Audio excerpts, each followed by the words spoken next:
from me. On the return leg back to my sister's place, just popped out to get grape juice and some mangoes. Didn't encounter any idiots today because I'm fully charged. Lots going on, but I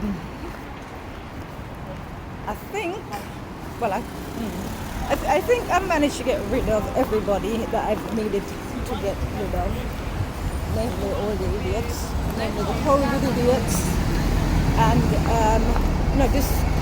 I've already done videos on this where I've talked about people who, pretentious people who think they're better than others and so on. But this is just a couple of things. Earlier this morning, a guy left a comment in response to something I said, because I don't like to say I'm a fan of anybody, and I wouldn't like anybody to be a fan of mine. But Alistair Williams, the comedian, he's on fire for God. And spirit recognizes spirit. But you've got these small-time supposed Christians in speech marks who are into the love and empathy and tolerance nonsense when they have no concept of what actual love, actual empathy is. I'm not sure that it says anywhere in the Bible that we should tolerate people. And the whole point of tolerance is that you permit people to be less than what they're capable of being. So I'll give you an example. Like with my sister, the carer is very delicate with her. I'm quite rough with her, but in a playful kind of way. So it's like, I would say things for her like, well, get up then. And it's like, come on, I just push her to do what I believe she should be capable of doing. Now, people would say to me, oh, you're being cruel, you're manhandling her, whatever. These supposed Christians, it's windy. These supposed Christians, if they read the Bible and they read it well, they will see that when Jesus was going about doing miracles, he always said, your faith has made you whole. Right? So rather than pandering to people and saying, you poor thing, I sympathize. I hope you can hear me because bloody hell it's windy. So rather than pandering to them, he would tell them to get off their ass, as he did with the lame man. He told him, take your bed up and walk. Now, in the modern day terms, people seeing this would need a safe space. So, as I said, I got rid of all the idiots. It is necessary for me to get rid of idiots because I'm going to come across as cold and harsh and, just horrible. But if you get it, you get it. If you don't, you don't. So this guy, because he didn't like what Alistair Williams said, doesn't see his double standard. He's accusing Alistair Williams of being like a narcissistic baby or words to that effect, because he doesn't like things. He sort of like he attacks people who says things that he doesn't like to hear. When this man, I don't know him from anywhere, I'm assuming it's a man, the energy feels like a man. It is a man. So this man I don't know, he's come on there. He doesn't know who I am, he doesn't know my level, nothing. And he wants to tell me about what it is to be a believer. So there is such a thing as believer, but there is also such a thing as a knower. And I don't mean Noah as the guy that built the ark. I mean to know, to believe, to know, right? So as a knower, somebody who knows stuff, I'm not going, it's not a matter of I'm not going to tolerate people. I've never been tolerant. I don't want to tolerate anybody. So like with my sister, I'm very patient with her because she cannot help being in the situation that she is in. But if somebody else in a situation similar who can help themselves, I would have zero tolerance. I wouldn't be showing the same level of compassion that I do have. So at this precise moment, I believe, oh my gosh, it's so noisy. I believe I am done culling, but you never know. But my thing is, if I've missed anything, God will take care of it. So if there's anybody lurking in the shadows who needs to be got rid of, He will take care of that, because I believe strongly in growth. And the only way to do that, you have to prune the bushes, you trim back the roses and all of that. Well, same way you've got to get rid of people. Again, it's this thing where people talk about tolerance. Keep tolerating people, ultimately they're going to drag you down. You won't be able to drag them up. They will drag you down. So I don't know if it makes me sound old, but I've been around long enough to know how people respond. And they are more likely to get angry and upset when you come out and you start speaking the cold, hard truth. And I'm all about the cold, hard truth. And I want to be able to live according to the cold, hard truth. So, and in order for me to do that, I need to separate myself. Well, not so much separate, because you still got mixed with people. So, for example, when was it? It was last Wednesday when I went out and this idiot came on the bus and said what she said. Had it been today, I would have smacked her in the mouth. And I know you're not supposed to say things like that, but that's the level of tolerance that I have. 5-6 days later, I refuse to tolerate anybody on that level, and not even to tolerate them, but to think, well, I'm in this space, so I'm not to do anything. So we were supposed to go to the hospital, as I said on the previous video that I haven't posted yet, but I will when I get back. But my sister was due to have an appointment, and it turns out, we didn't end up going, but it was going to be a COVID test.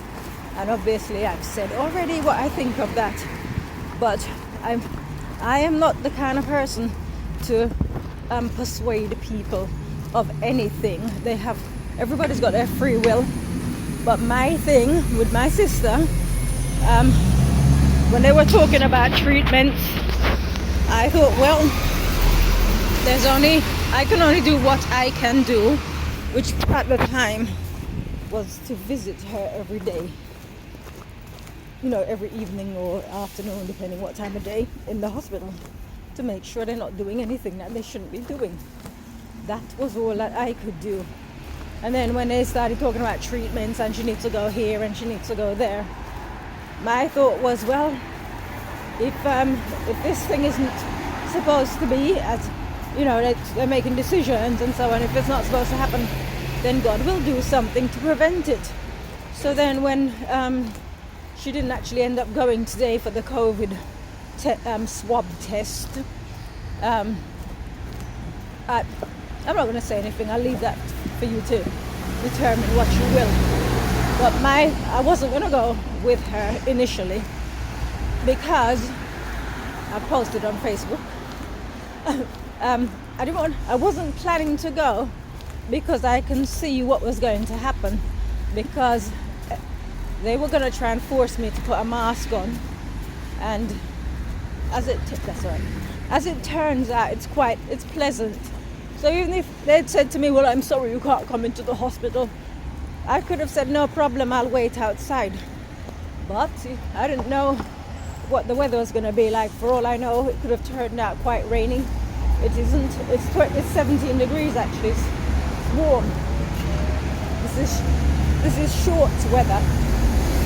But the point is, I know how Satan works, and he thinks he's got me. This reminds me of when I did Super Size versus Super Skinny. You can go and look on YouTube. Episode 4, Series 1. And knowing human nature as well as I do, I knew that when I received the phone call from the production team asking me if there's anything that I don't eat or drink, and I said I don't drink milk, I knew somewhere along the line, for the purposes of TV, they were going to try and force milk on me. And lo and behold, they did. But given this was like 2007, so we're going back 13 years now. So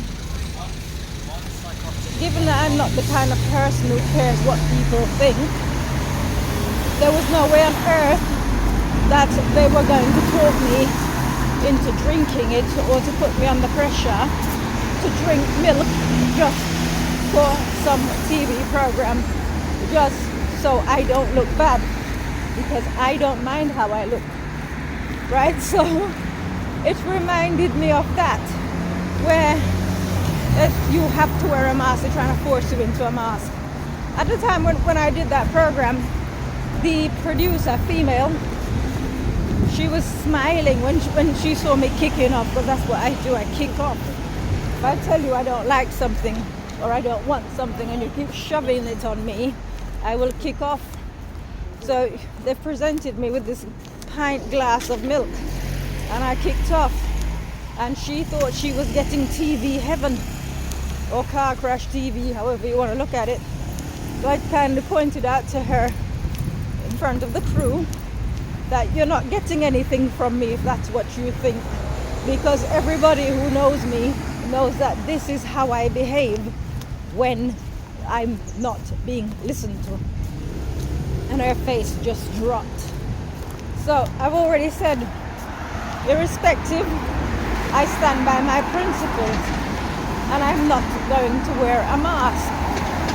So I think maybe I said this in a previous video, I can't remember. But with my sister last week, I left her at the reception desk and said I'll wait outside. This is because this is where we were waiting to be dropped off home.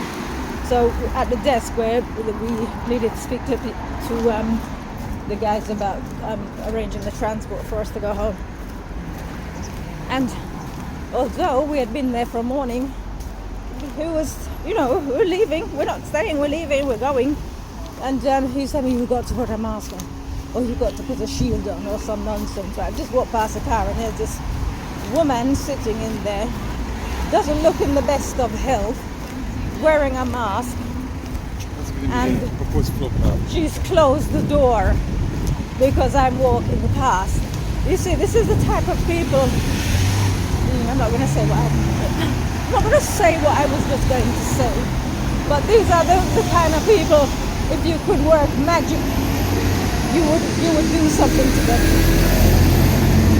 The thing that they fear, you would inflict them with it. Right, so anyway, I digressed. So the guy was insisting I put a mask on. And the only reason he was insisting so strongly was because I was there with my sister and she was in a wheelchair.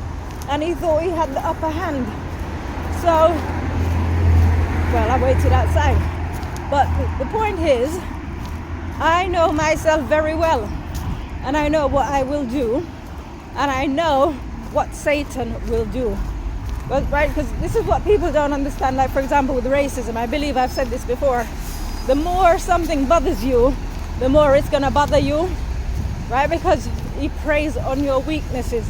So he would presume that the fact that I get riled up when I'm insisting I'm not going to do something, he will interpret that, because he's stupid, as I've got her now.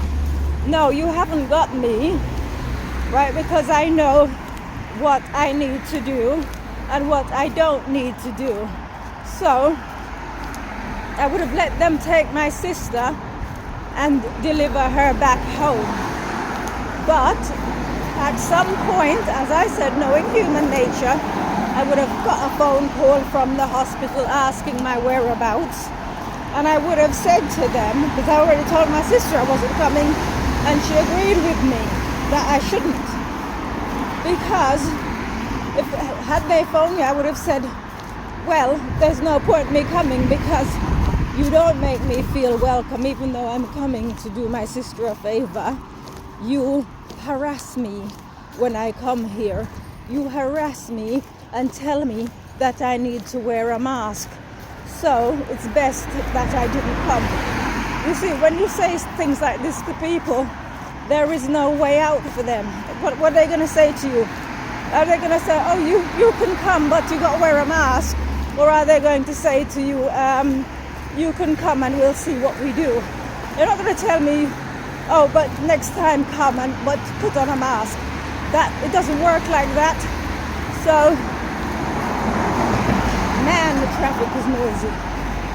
Yeah, so I happen to think, it's 8 months in and I've not worn a mask, right?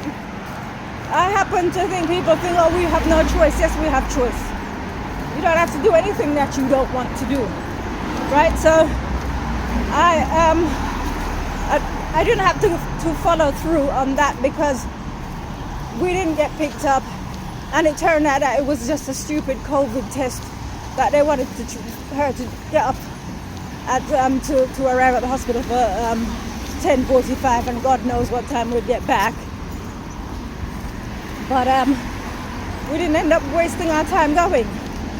So the moral of the story, I guess, be strong in your views.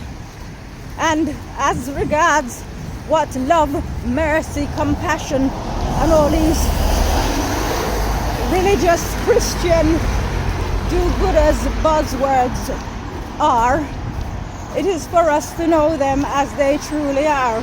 As what is love? What is compassion? It's not somebody else's interpretation. It's not the interpretation that people put on things and try to use that with which to beat you over the head. It is as attack. I mean, for example, when people say, "Oh, God is love," I'm pretty sure God's love is not the same as our weak, feeble love, right? So, it doesn't make any point sort of using all these words and trying to be all self-righteous and holy, and looking at somebody like me and thinking, what do you know about God? Because of the way I carry on, right? Because I am ferocious, and this isn't me saying it. I said, had I gone to the hospital, it would have kicked off, because actually it might not have kicked off, because Satan is a coward. So what he might have done is he might have called off his dogs, right? Because that has been known to happen as well. Sometimes people can take you by surprise, and like that woman on the bus, was asking her, where's my mask, right? So those situations can happen. You get taken by surprise, and then in other situations, which I have experienced, you are ready, you're prepared, to say, to do what you need to do, and then nothing, everybody's as quiet as the proverbial mouse, right? So that is my little story to tell, but I do believe none of us have to do anything that we don't want to do, especially if the headline I saw prior to leaving to go shopping was that senior conservatives are briefing the Daily Mail to say that Boris Johnson was pressurized into doing the second lockdown. Right, so there you have it. The experts who have been screaming for the past 8 months that the sky is falling down, we're all going to die from coronavirus, right? The experts seem to have got it wrong. At no point was I listening to the experts, right? And I've said this before, I have spent for as long as I can remember, my entire life, if you like, not listening to people. People are always giving me advice. I don't listen to people. I do what I need to do, and when I don't know what I need to do, I leave that with God, and He points me in the direction in which I should go. Right? I don't even ask which way should I go. He either blocks the way that I'm gonna go, or He opens a way that I didn't consider. Right? So that is the long, whoops, don't kill me, it's crossing the road. That is the long and the short of it. Nobody has to do anything that they don't want to do. So, just turning the corner, and I shall leave that there. And, well, I hope everybody's having a good day. And I hope you're all in a situation where you're doing what you want to do. Not so much what you want to do, but that you're doing the right thing as it applies. Because for me, I've always said, people say the purpose of life is happiness. You're only going to get happiness. You may not get happiness in that moment, right? But ultimately, the happiness comes because you laid the foundation. You did the right things. And so for example, I'm climbing a hill. Let's for argument's say that these masks are actually causing more harm than good. So they're actually damaging your health. At some point down the line, if your lungs are wrecked, you're not going to be very happy, are you? Well, I've not worn a mask. So whether it be the case that I end up with lung problems or not, it won't be because I've worn a mask. And I think knowing that I didn't actively contribute to my demise, to my poor health, I have every right to go to God and say, fix it. God is my health plan, right? So as long as I've not done anything to be, as long as I've not done anything to be guilty of as regards damaging my own health or my opportunities, then I have every right to ask God to fix it. God will fix it. See you later.